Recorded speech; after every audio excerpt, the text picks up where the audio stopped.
Alrighty, so this is just We the People News. Alright, this video is without prejudice and or without recourse. I am not an attorney, I'm not giving legal advice. I will give my opinion only. This will be a learning video for everybody that wants to learn the process of certain things. Okie dokie. I never look straight forward, always look around me to be able to protect myself by any means necessary, people. Alrighty. When I'm doing this video right here, we're already at 2 o'clock in the morning, so it's been a late night for me. And but I'm trying to help one of my subscribers because he wanted to kind of see a couple of these videos that was going on with the video, a couple of videos back with a lady standing up on against the complaint counsel, I guess is what you would do it with court recorders. Alrighty. But we started on the last video with a little bit of her case, and this is going to hopefully finish this one off, and we'll see what we do if we want to proceed forward on the next case that may come in hand. But mainly was this guy wanted to watch what this particular lady's case was about, I believe.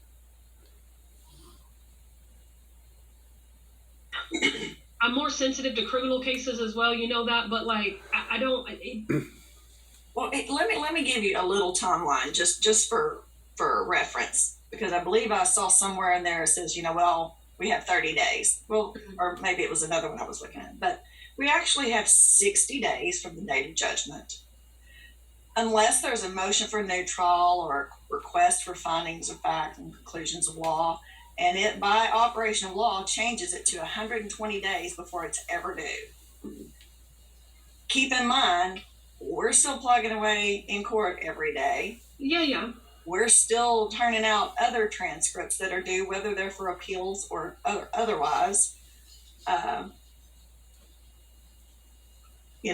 So just from a timeline perspective, even the get an invoice, I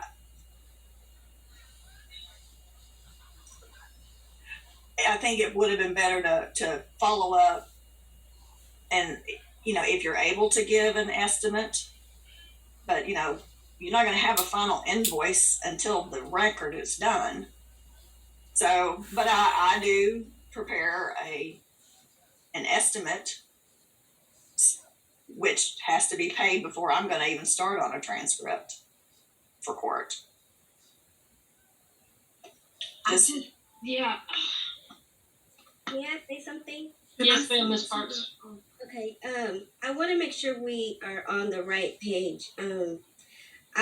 I had originally filed after the hearing on June 5th of 2020. I had filed for, a request for the transcript and how to obtain it. Mm-hmm. I did not file and at that particular time, it was only one transcript that was in question that she responded that she said she was going to, get me the amount, and then it was 30 days later. Then after I filed my, complaint, then she responds. If you know the history of this case, it's a lot of political corruption and a lot of, politics that have taken place for me to file this bill of review. And the information that is missing from the transcript is not like somebody wearing a green shirt. It is actual officers of the courts whose names are completely omitted from the transcripts, and statements about those officers of a court that are completely omitted from the transcript. So this is a little bit more serious than somebody wearing a green shirt. These are crucial things. And her audio recording that she played, Now, I want you to recognize her little frowning right there, right? Because she is calling out the judges. And she's wanting to get some of these scripts of what the hell's going on in the judicial side also as well.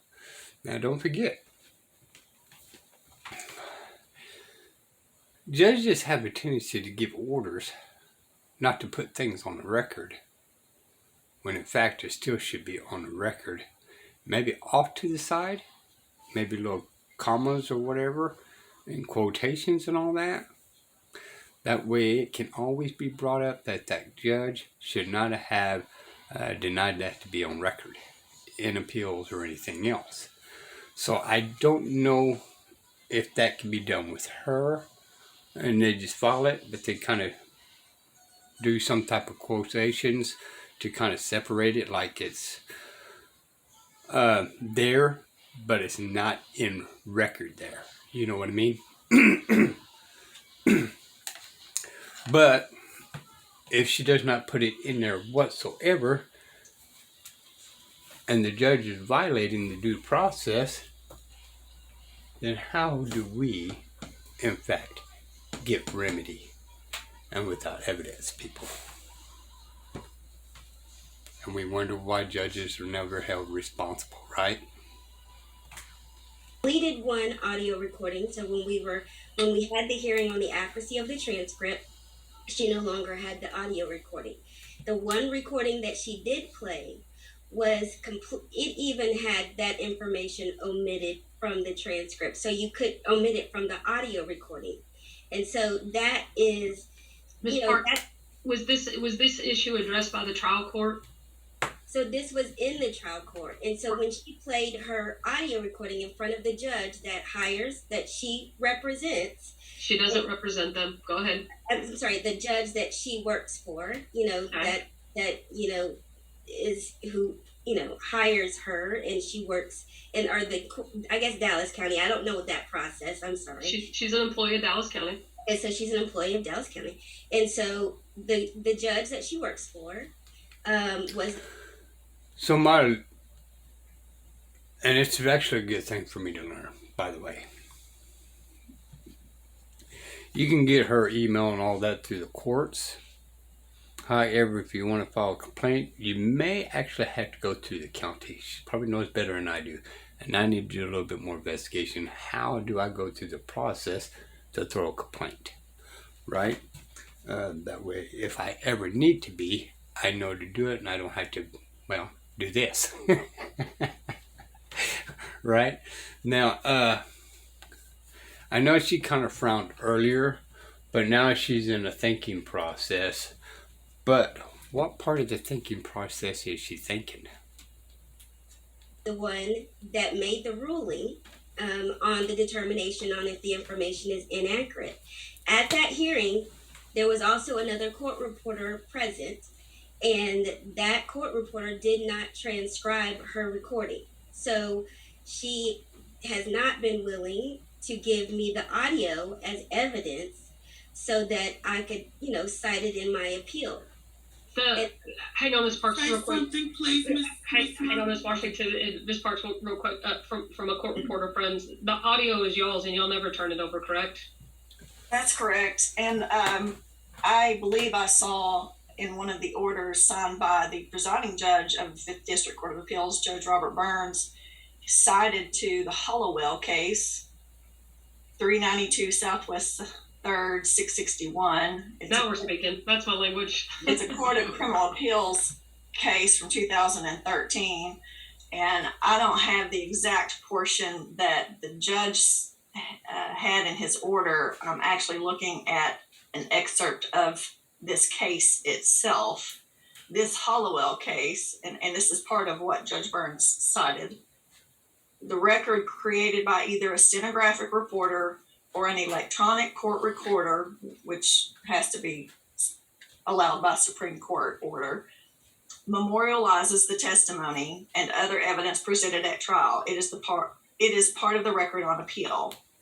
The electronic recording sought in this case is not the stenographic official record that was made, but the reporter's backup audio recording of the proceedings, which is not a part of the official reporter's record and thus is not a part of the appellate record. The Court of Appeals properly refused to review the backup recording.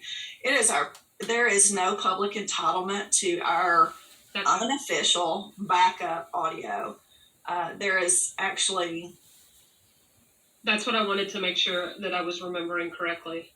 But since this had another court reporter, it was Kristen Faubus. It wasn't Kristen Faubus' backup recording. It was Robin Washington, who was a witness and basically the part, the one at question. And her recording was used as evidence to correct any inaccuracies. So it was, and Kristen Faubus was the reporter who filed this reporter's record, not. Now, that being said, people, let's sit and think about that for a minute. Why is that not able to be released to this lady? How come the recordings cannot be released to match up with the transcript, right? To make sure every I's are being dotted. And these things coming from our tax dollars. So that recorder thing, wasn't that paid by our tax dollars that we are not allowed to have? That they're allowed to keep it for, I guess, emergency backup to go through their paperwork. But if we're only allowed to have paperwork and there's discrimination or a little mess up on the paperwork and that recorder has the true facts in there, but we can't use it, then what happened to our evidence? Robin Washington, Miss Washington. Ms. Parks, That was what in my reading of this, Judge Burns has already ruled on that, and Right. that's not within our purview here today. Ms. Washington, we've cut you off a couple of times, and so I wanted to give you the opportunity. I don't necessarily want you to respond directly to Ms. Parks. Okay, I'm sorry. Because I don't. No. I just don't want. I appreciate there's. Anyway, I'm trying to streamline this process and get the answers to the questions that we need to handle this appropriately as we do. We know that your audio tapes are not allowed to be turned over. Whatever the judge allowed into evidence is the evidence in that case, and what he used to do that. And to Debbie's point, he's made those decisions, and that's not what. And again, why is that, people? Why is that? What's in front of us today about concealing and not producing and those types of things. That's not it. The allegations that are in front of us today and the findings of the violations are the lack of response to her correspondence, the transcript filing on November 15th when it was filed. The incomplete record was filed on November 15th. And then again, the failing to the invoice, the transcript initially. And I don't know about you guys, Kim and Debbie, but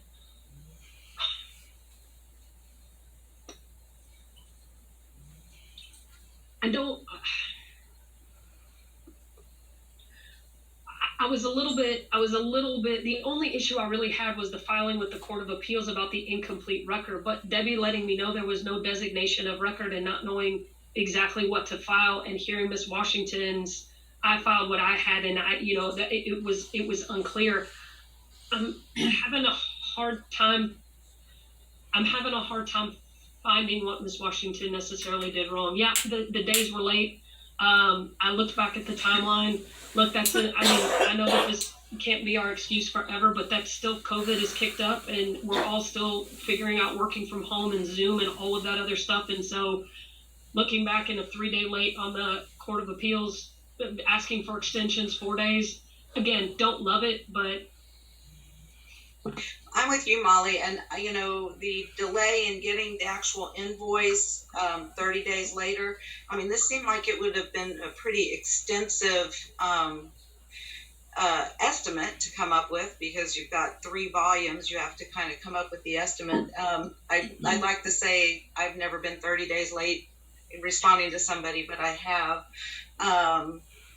I'm having the same issues that you are having. And so I really give a lot of credence to what Debbie Hammond has to say, as she's the official reporter here. It wasn't, I think we've kind of got the dates from the original one, and then we had two more hearings after that one. But then I filed my notice of appeal in July 6th of 2021, and the reporter's record, I'm sorry, was in July. So there's different dates. So when I filed my notice of appeal and I sent her an email requesting, letting her know that I filed my appeal on June 5th of 2021. Now there was a June 5th hearing of 2020. So there's a year in between, and I want to make sure that we're looking at the difference between when I filed my appeal and the original hearing on the first one. And then we had two hearings after that. It was a motion to qualification of the Attorney. counsel, John Browning, and Ryan Cole, and then there was a motion for new trial hearing when Judge Bellin dismissed my bill of review, stating she didn't have jurisdiction and she did it with prejudice. So Ms. Parks, I just want you to know though, and while a notice of appeal, the reason that we're hanging up on I tell you what, this little lady, her whole court case has been turned upside down, and they don't even know what direction to go. The one thing we need to realize, y'all, attorneys have a straight line to go through. Okay? When people think outside the box, they can think down here, this is think through here, and we can think through here. Why? Because this lady is not tied to the bar.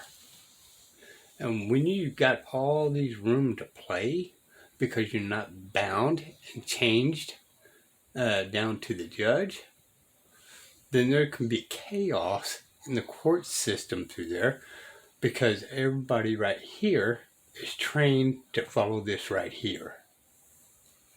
And this is what this lady did. She put everybody into a chaos because she is not bound to their wishes. By the way, good job to her. On this designation of the record is because on a notice of appeal, it doesn't necessarily mean everything, because there wasn't a trial in this case. There wasn't a trial, correct? So you have to tell the court what it is that you're appealing and different things. And that's got to be down to the court reporter, because nobody wants information that they don't need, sort of thing. So if you have no issue with, for example, if you had no issue with, the first hearing and the plea to the jurisdiction, but the second issue about whether or not counsel should have been disqualified, and that's your appellate issue, well, that's the only record that they need to deal with. They don't need to deal with this other one. That's why this designation of record that's why it's so important to us, and that's why this is a lot driving what it is. To say I want to appeal my case in a blanket statement, it just requires yeah. But she also didn't respond to clarify which hearings I was in question. So as a individual appellant, not knowing their rules, they said you can request, you notice to the court reporter on the appeal. And I believe I let her know it was the full appeal. And I also contacted the court in the mix of the time, trying to get the name of the court reporter. So I do believe I even tried to leave Miss Washington a message in the mix of the delay on trying to get. Now, that being said, we did have a hell of a time to get in touch with court recorder, their name and email and all that. So that was a pain in the butt through the courts, by the way. Y'all, and there is no reason why that should be a pain like it was. Just saying. No way in the world that should have been that much of a pain. That court reporter's Candace's name, and so at no time did they return my call, get me that information. So I did take the efforts to ensure throughout the process of the extensions to try to get Miss Graves. I spoke with Michael, I think it's one of the court clerks, and he had even said that he was going to reach out to Miss Washington. I got it, but that's why we have official filings in the courts to let everybody know, because Michael may or may not have told, Miss Washington, and Miss Washington, yeah, I bet if I asked Miss Washington right now, Miss Washington, did Michael ever convey to you a message about what it is? And even if he had, would that have been the proper way to do it? So there is that. And so I'm just trying to, because I do appreciate that you're unfamiliar with this process, and I appreciate, God bless, that you have done fantastically representing yourself going through this process. And so I'm just trying to let you know how it is and why Yes, it she is that has. we're coming to various decisions and where we're getting. But I'm not the only one that has had these issues with obtaining these transcripts I from them. appreciate that, Ms. Parks, but you're the only one that's here today, and that's the only one that we're talking about with Ms. Washington today, and the specific violations of the codes of ethics that we have and that we have jurisdiction over, we've outlined for you. And Kim and Debbie, I will go back to you guys at this point and say I'm having a really hard time finding something sufficient enough under this set of circumstances and facts to warrant a public reprimand. We don't do private reprimands anymore, right? We can't do that. And have we ruled out the strongly worded letter? Do we have that option? I think is out as well. And so I think that in hearing our comments today, letting Ms. Washington know, and I know, Kim, you're the same way, and I know, Debbie, I don't mind speaking for you in this regard to say we don't like it when things are late with courts. Ms. Washington, I've made that very abundantly clear to Ms. Washington, and she is clear on our message moving forward. But to reprimand somebody's licensure and to issue a $1,500 fine in this case, I just don't see it. So am I missing something? What's happening? Well, Molly, I'm prepared to make a motion if you guys are. We can always continue to discuss, but I would love to hear a motion at this point. Okay. I would make a motion that we dismiss this complaint because it doesn't rise to the level of a public reprimand. I will second the motion.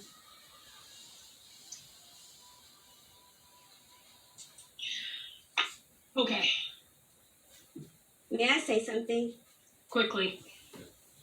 First, I hope you look at this situation. I know this has been a lot, and I'm in my complaint. I'm talking about officers of the courts and judges and things like this, and the issues that have been, that are missing from the transcripts. I'm not making this stuff up, and I know you guys, Molly, you are a lawyer. Yes, And there has to be a level of justice in this court. And when these court reporters, are causing these delays, it is causing stress on the litigants and the justice system. And who thinks about the litigants? Who's thinking about regularly. me? Yeah. And so when you have all of these delays, when I had a panic attack and was rushed to the emergency room because of the stress, and then I asked for extensions because I needed those, rightfully so. My mother was in ICU, almost died on medication. And, I could have, if Miss Washington would not have requested all of these extensions prior to this, I might have not had to go through the stress that I had to go through and all this. And then I might not have to be preparing, the brief and doing all this stuff when my mother is in ICU who almost died. And so it prolonging the issue and prolonging the process. And then when I ask for an extension, the Fifth Court of Appeals doesn't want to necessarily grant me the same type of extensions they gave Miss Washington. So it's not fair, and so it creates a doubt.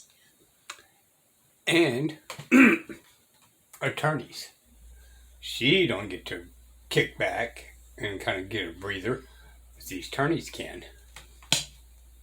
Within the system, between the individuals operating the system and the ones that need the system to work in their favor. Because, yes, do I want to take away Miss Washington's livelihood? No, I don't. But at the same token, is Miss Washington taking away my livelihood and my due process and my civil rights? And is she giving the opposing side the opportunity to call me a litigant that I'm not, just because I'm fighting for justice just like so many other people are?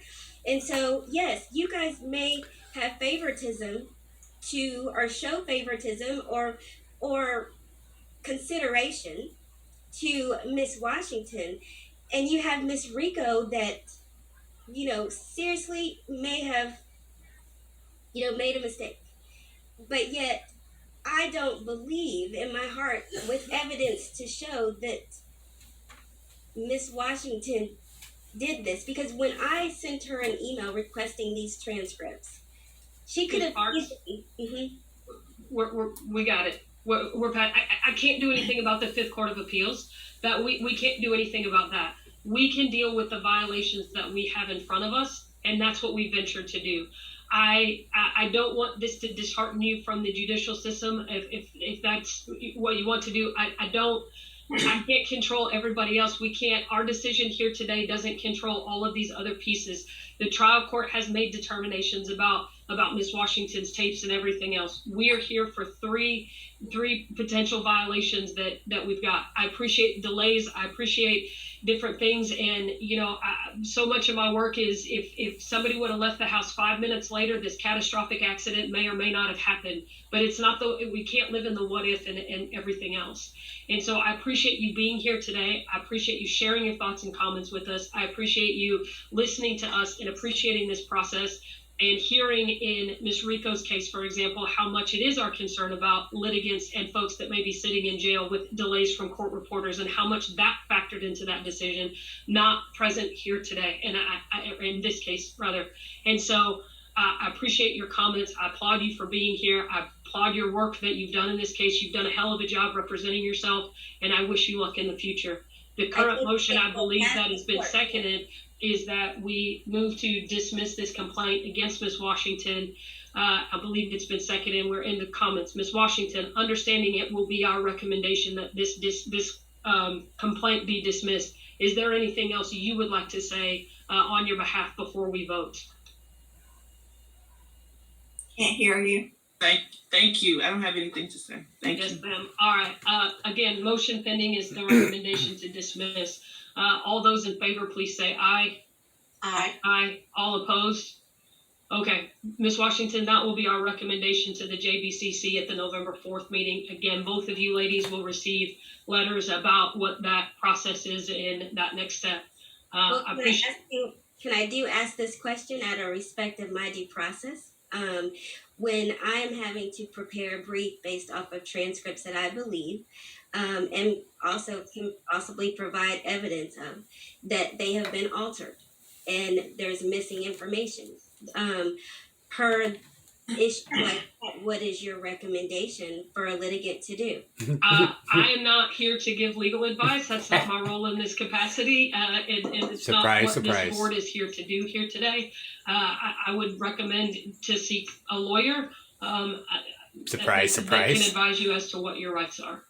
And then also, I saw that you guys, the JBCC, has the authority to, or has jurisdiction over fraud. What would that be considered? What would fraud be considered of?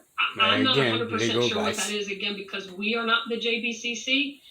We are a subsect of a subsect, I think, of a subsect, and so we're further down. I would encourage you to investigate that either through the website or, again, to seek legal counsel if that's what you decide you need to do. Okay? Okay. Thank you very much. All right. Corporation of a corporation of a corporation. And you wonder why justice is delayed. We are going to move on to our next agenda item. But before Molly? we do, yep. Okay. First, I have a procedural question. Okay.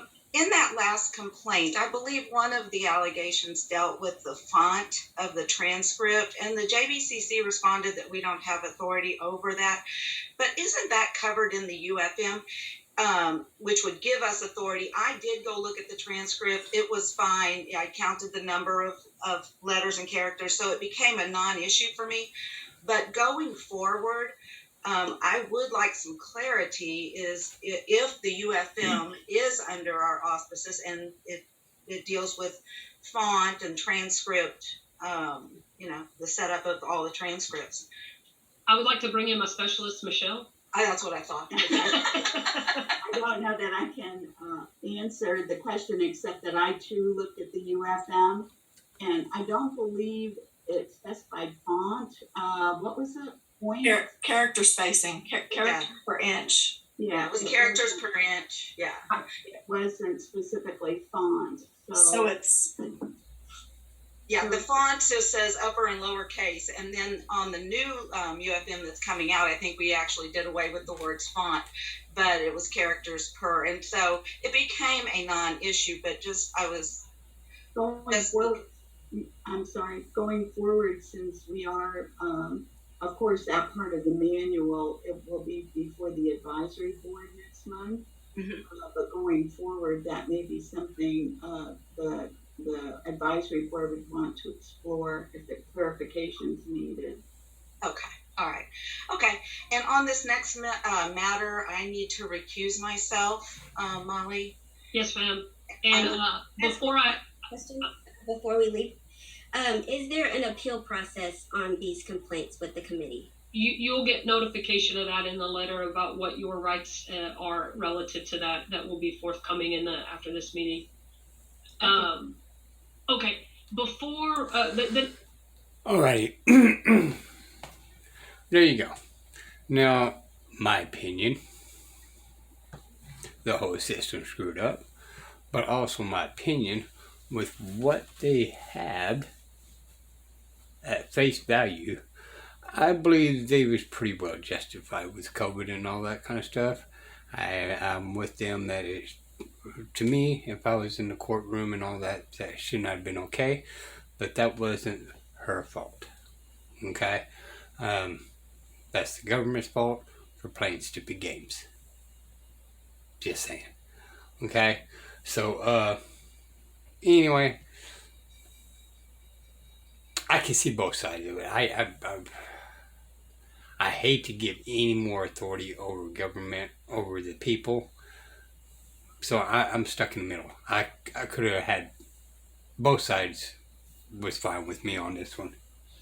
Okay? It was just such a narrow space there. There was not a whole lot of wiggle room, in my opinion. Okay? So, there we go. Till next time, y'all. Bye.